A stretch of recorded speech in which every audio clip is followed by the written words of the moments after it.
The horse, the battle, okay. If Harriet Woods, some of us remember here Harriet Woods in Missouri, hadn't been defeated by less than 2% of the votes, and she was defeated by a big burst of false accusations of her at the last minute. She didn't have money to respond, and it's actually the reason why a lot of political funds got started. Anyway, if she hadn't lost by just a few thousand votes in Missouri, Senator Danforth wouldn't have been the US Senator. He went to Washington. If Danforth hadn't been senator, Clarence Thomas wouldn't have gone with him to Washington as a staff member. If Thomas hadn't been visible in Washington as a rare African American who opposed his community's majority views, he wouldn't have been appointed by the first President Bush to head and to disempower the Equal Employment Opportunities Commission, and then to sit on the DC Court of Appeals. If Thomas hadn't been given those credentials on purpose, he couldn't have been nominated by President Bush to succeed the great civil rights advocate, Justice Thurgood Marshall, on the Supreme Court. If Thomas hadn't been on the Supreme Court, he couldn't have supplied the one-vote margin that halted the Florida court-ordered recount. If there had been a recount, Al Gore, not George W. Bush, would have been president, as was concluded by a post-election examination of all the uncounted ballots in Florida done by 12 major news organizations.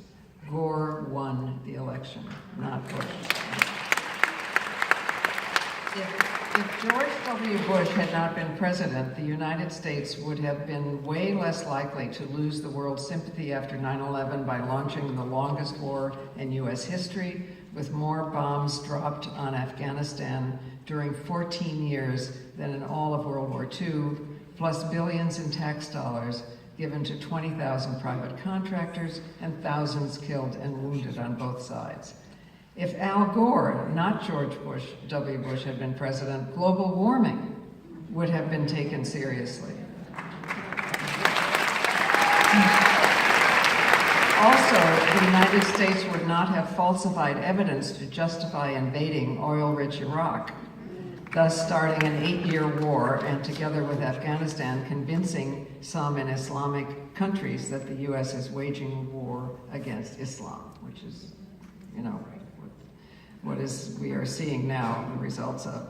Without George W. Bush, there would not be the biggest transfer of wealth into private hands in the history of this nation.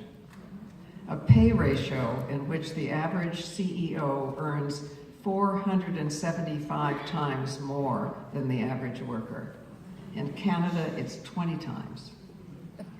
An executive order giving an estimated $40 billion in tax dollars to Catholic, evangelical, and other religious groups with no congressional approval, just as an executive order, and therefore turning churches into a vote delivery system. Without Clarence Thomas to supply the one-vote majority, the Supreme Court might not have ruled that corporations are people, with the right to unlimited political spending in order to continue all of the above. All right, all of that happened because of 2,000 votes in Missouri. If we think that our votes don't matter, we are so deluded and so disempowered.